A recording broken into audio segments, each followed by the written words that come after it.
అండి, welcome back to my channel. ఈరోజు గురువారం వరమహాలక్ష్మి పండుగ ముందు రోజు అనేది ప్రిపరేషన్ చేస్తున్నానండి.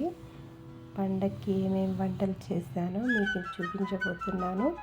రవ్వ లడ్డూలు, కజ్జికాయలు, తర్వాత నిప్పట్లు అనేది ప్రిపేర్ చేశాను. మీరు ఎలా చేసుకున్నారు పండగ అనేది కామెంట్స్ ద్వారా తెలియజేయండి.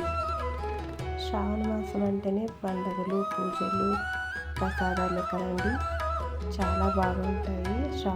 ఇల్లంతా కలకలలాడుతూ ఉంటాయి కదండి.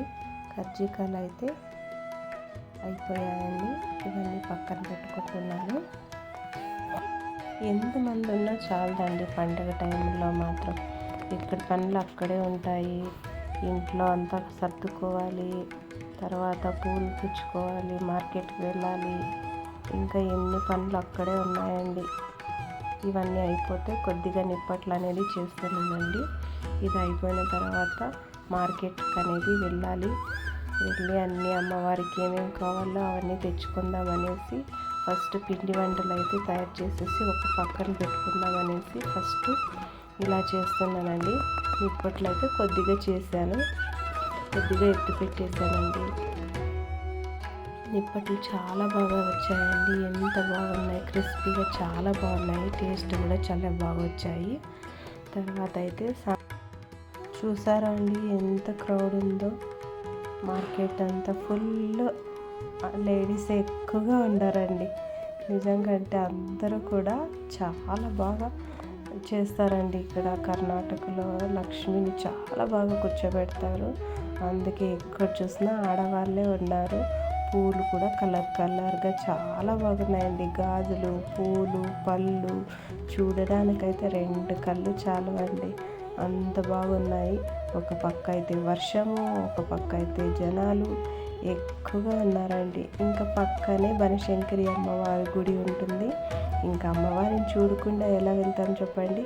అమ్మవారిని కూడా ఒకసారి దర్శనం చేసుకొనేసి ఇంటికైతే వచ్చేసామండి. ఇంటికి వచ్చిన తర్వాత పూలన్నీ ఇలా కిందకి వేసేసి హారం అనేది కుట్టుకుందామనేసి ఒకే పని అయిపోతుంది అని ఇంకా విడిపూలు అనేది తెచ్చుకున్నానండి.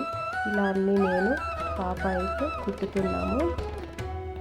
ఇలా నేనే హారంగా కుట్టుకుంటానండి.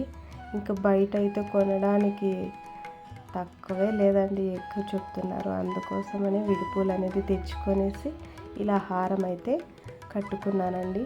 నచ్చిందా? నాకు వచ్చిన మాత్రం నేను కట్టుకున్నానండి. ఇలా చాలా బాగుందండి. రోజా రెడ్ గులాబీలతో చాలా బాగుంది, కుట్టడానికి కూడా చాలా బాగా వచ్చిందండి. హారం కూడా చూడడానికి చాలా బాగుంది. ఇంకా అయితే నైట్ భోజనం చేసుకున్న తర్వాత ఇల్లంతా శుభ్రం చేసుకునేసి ఇంకా పడుకునే వాళ్ళు పడుకునేసి ఉన్నారండి. నేను మా బాబు అయితే కొంచెం అలా ప్రిపరేషన్ అంతా చేసుకునేసి ఇంకా అలా పడుకున్నానో లేదో ఇంకా 4:30 అయిపోయిందండి. ఇంకా లేసేసి స్నానాలు అనేవి చేసేసి బయట అయితే ముగ్గు అనేది పెట్టుకుంటున్నానండి. చిన్నగా అయితే పెట్టుకున్నాను, ఎందుకంటే ఇయర్ వర్షం వస్తుందండి. కరెక్ట్గా వరమహాలక్ష్మి పండుగ రోజే వర్షం వస్తుంది, అందుకోసమని చిన్నగా అయితే అలా ముగ్గు అనేది పెట్టుకున్నాను. ఇలా ముందరంతా ముగ్గు అనేది పెట్టుకొనేసిన తర్వాత ఇంకా ఇంట్లోకి వచ్చేసి ఇంకా దేవుని గుడిలో ఇలా రెడీ అయితే చేసుకున్నానండి. దీపం అనేది పెట్టుకొనేసి తర్వాత అమ్మవారికి అలంకరణ అనేది చేస్తున్నానండి. ఇలా అయితే బిందెలోకి ఇవన్నీ వేసుకోవాలండి. తర్వాత అమ్మవారికి ఇలా అలంకరణ అయితే చేసుకున్నాను. ఇంకా అంతంతా వీడియో అయితే చేయలేదండి, పిల్లలు తీయలేదు. ఇంకా నేను దీపం అనేది పెట్టుకుంటున్నానండి. మీరైతే ఎలా చేసుకున్నారో ప్లీజ్ కామెంట్ చేయండి.